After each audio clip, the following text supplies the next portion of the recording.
ओम नमो भगवते वासुदेवाय नमः। जय माता दी दोस्तों, आपके अपने चैनल धर्म साधना में आपका बहुत बहुत स्वागत है। माँ भगवती दुर्गा की कृपा आप और आपके पूरे परिवार पर सदा सर्वदा बनी रहे।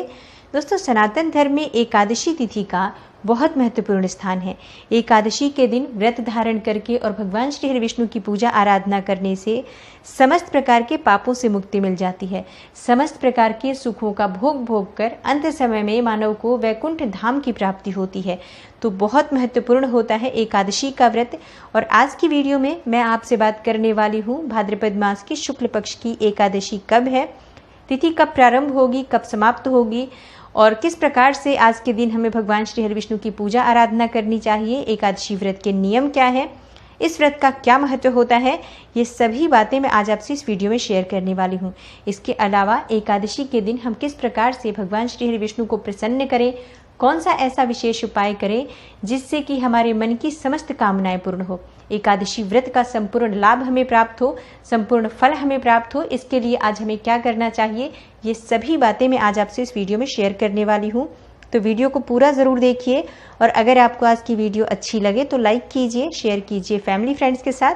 और चैनल पर पहली बार आए हैं, अगर अभी तक आपने मेरे चैनल को सब्सक्राइब नहीं किया है तो चैनल को सब्सक्राइब कर लीजिए, बेल बटन को प्रेस कर लीजिए। इससे ये होगा कि इस तरह की सभी वीडियोस की नोटिफिकेशन आपको सही समय पर प्राप्त हो जाएगी। बात करें भाद्रपद मास के शुक्ल पक्ष की एकादशी तिथि के बारे में, तो इस एकादशी को परिवर्तनी एकादशी कहा जाता है, जल झूलनी एकादशी कहा जाता है, पद्मा एकादशी के नाम से भी इसे जानते हैं, डोल ग्यारस के नाम से भी इस एकादशी को जाना जाता है।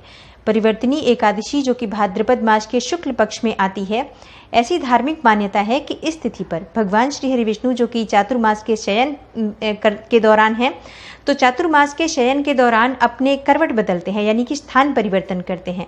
तो भगवान श्री हरि विष्णु की इस शयन अवस्था में जो परिवर्तन होता है, इस वजह से इस एकादशी को परिवर्तनी एकादशी कहा जाता है। परिवर्तनी एकादशी का व्रत करने से सभी प्रकार के दुखों से मुक्ति मिल जाती है और इस दिन भगवान श्री हरि विष्णु की पूजा आराधना करने से, इस व्रत को धारण करने से वाजपेय यज्ञ के समान फल की प्राप्ति होती है। बहुत महत्वपूर्ण होती है परिवर्तनी एकादशी और इस एकादशी का व्रत धारण करने से समस्त प्रकार के पापों से मुक्ति मिल जाती है। भगवान श्री हरि विष्णु की असीम कृपा हमें प्राप्त होती है और सभी सुखों की प्राप्ति हो जाती है, सभी मनोकामनाएं पूर्ण हो जाती है।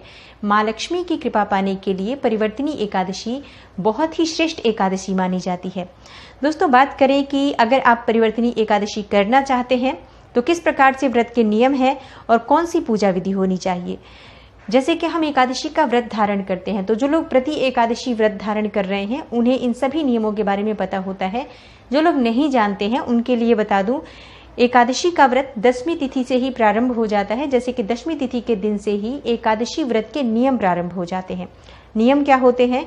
दशमी तिथि के दिन जब आप स्नान इत्यादि करते हैं प्रातःकाल, तो उसके बाद से आपको सात्विक भोजन ग्रहण करना है। आज के दिन से ही आपको तामसिक चीजों का, तामसिक विचारों का त्याग कर देना है। तामसिक चीजें क्या होती है? आज के दिन आप लहसुन प्याज का सेवन नहीं करेंगे अगर आपको एकादशी का व्रत करना है तो, और जैसे कि मांस मदिरा का सेवन नहीं करना है, चावल नहीं खाना चाहिए आज के दिन, और आज के दिन मसूर की दाल, टमाटर, साग इत्यादि चीजों का त्याग करके पूरी तरह से सात्विक रहकर, और ये व्रत धारण एकादशी के दिन किया जाता है।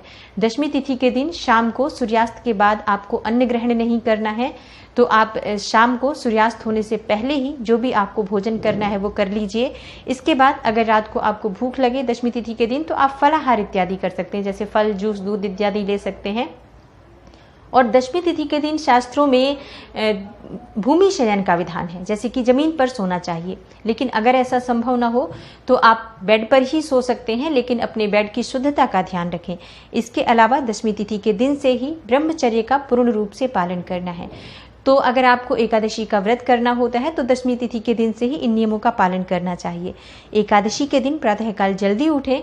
गंगा स्नान का विधान है वैसे तो हमारे शास्त्रों में, लेकिन गंगा स्नान संभव नहीं है, तो ऐसे में आप अपने जल में ही गंगा जल मिलाकर और तिल डालकर फिर स्नान कीजिए। उसके बाद सर्वप्रथम आपको सूर्यदेव को जल अर्पित करना है, फिर भगवान श्री हरि विष्णु की पूजा आराधना करनी चाहिए। आज के दिन अगर पीले वस्त्र धारण करें तो श्रेष्ठ होता है। पीले वस्त्रों में भगवान श्री हरि विष्णु की पूजा करने से बहुत ही श्रेष्ठ फल की प्राप्ति होती है। जैसे कि भगवान श्री हरि पीताम्बरधारी हैं, तो हम जब पूजा करते हैं पीले वस्त्र धारण करके पीले पुष्प उन्हें अर्पित किए जाते हैं, पीले फल पीली मिठाई का भोग भगवान श्री हरि विष्णु को लगाया जाता है आज के दिन, जो कि बहुत शुभ होता है। तो आप स्नान इत्यादि करने के बाद विधि विधान से भगवान श्री हरि विष्णु की पूजा कीजिए। अपने घर में मंदिर में शुद्ध घी का दीपक प्रज्वलित करें। व्रत का संकल्प ले लीजिए कि आज आप एकादशी का व्रत कर रहे हैं, और अगर आपकी कोई विशेष कामना है तो अपनी कामना का भी संकल्प आप व्रत के संकल्प के साथ ही ले लीजिए कि आज आप इस कामना से एकादशी व्रत धारण कर रहे हैं, परिवर्तनीय एकादशी व्रत धारण कर रहे हैं। निर्जल या निराहार ये आपकी अपनी इच्छा है। बहुत से लोग व्रत निर्जल करते हैं और कई लोग शारीरिक रूप से सक्षम नहीं है, तो ऐसे में आप फलाहार के द्वारा यानी फल, जूस, दूध इत्यादि लेकर भी इस व्रत को धारण कर सकते हैं। तो ये सभी के अपने अपने शारीरिक क्षमता पर निर्भर करता है कि वो व्रत फलाहार से करेंगे या फिर निर्जल करेंगे। पूरे दिन व्रत रखना होता है। सुबह भी आप विधि विधान से पूजा कीजिए भगवान श्री हरि विष्णु की, जैसे कि आप विष्णु सहस्त्र नाम का पाठ कर सकते हैं, विष्णु चालीसा का पाठ कर सकते हैं। भगवान श्री हरि विष्णु के मंत्रों का, जैसे कि ओम नमो भगवते वासुदेवाय नमः, इस मंत्र का अधिक से अधिक जप कर सकते हैं।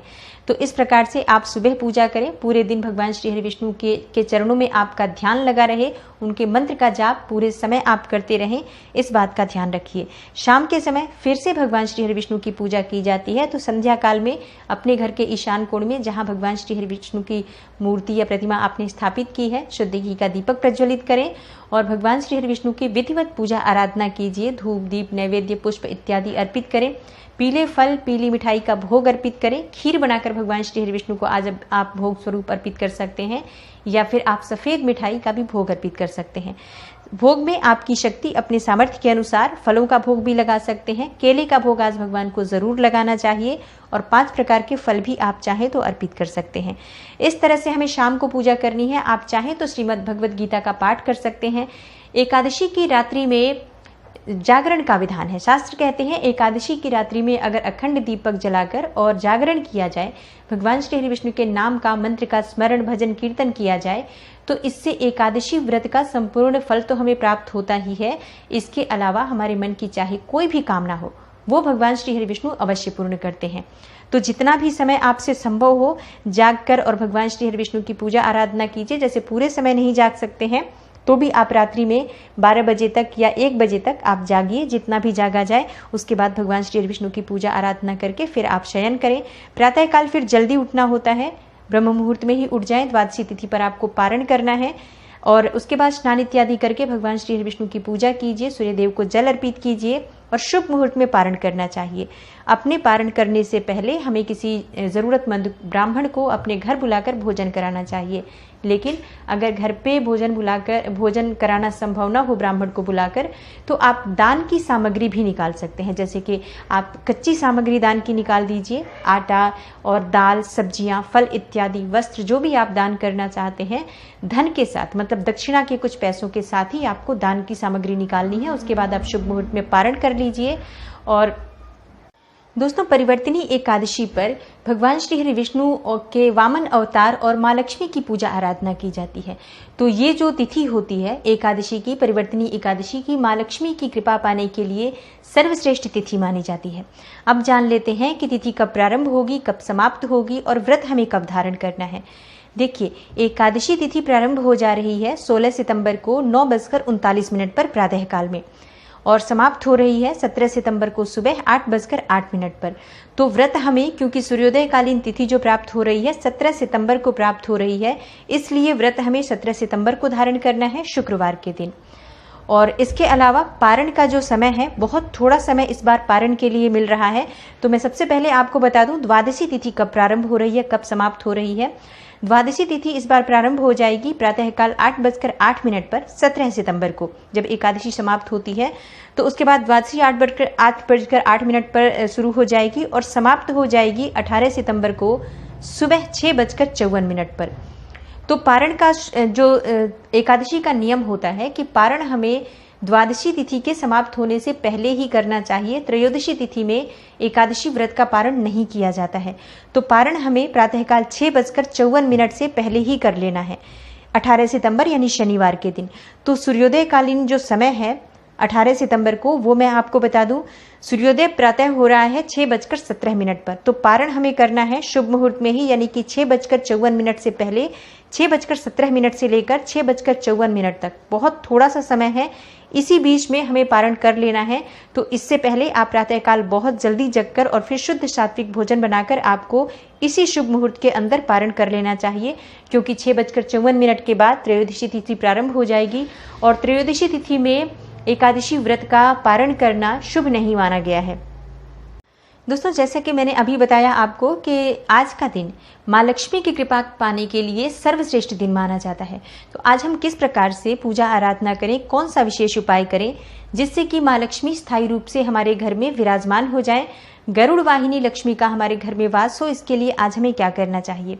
दोस्तों, भगवान विष्णु का अभिषेक अगर दक्षिणावर्ती शंख से किया जाए एकादशी तिथि पर तो माँ लक्ष्मी का स्थायी वास होता है, सुख समृद्धि, धन संपदा और यश की प्राप्ति होती है। मतलब दक्षिणावर्ती शंख में आप कच्चा दूध और केसर मिलाकर और भर दीजिए और उसके बाद उसी शंख से भगवान का अभिषेक कीजिए। जो भी भगवान का विग्रह है आपके पास, शालिग्राम की शिला है, विष्णु भगवान का कोई भी स्वरूप आपके पास है, उनका अभिषेक आप अगर इस प्रकार से करते हैं तो इससे आपको समस्त प्रकार के सुखों की प्राप्ति होती है। माँ लक्ष्मी का स्थिर वास आपके घर में होता है। आज के दिन माँ लक्ष्मी की पूजा अगर श्री हरि विष्णु के साथ की जाए तो भी माँ लक्ष्मी का स्थिर वास हमारे घर में होता है। आज वामन स्वरूप श्री हरि विष्णु की पूजा की जाएगी माँ लक्ष्मी के साथ। तो इस तरह से आपको पूजा आराधना करनी है। अगर वामन स्वरूप भगवान श्री हरि विष्णु की फोटो या प्रतिमा आपके पास नहीं है तो भगवान श्री हरि विष्णु के साथ जो लक्ष्मी जी की फोटो आपके घर में है, चित्र आपके घर में है, उसी फोटो की पूजा आप करते हैं तो भी भगवान श्री विष्णु और माँ लक्ष्मी की पूजा का फल आपको प्राप्त होता है पूर्ण रूप से।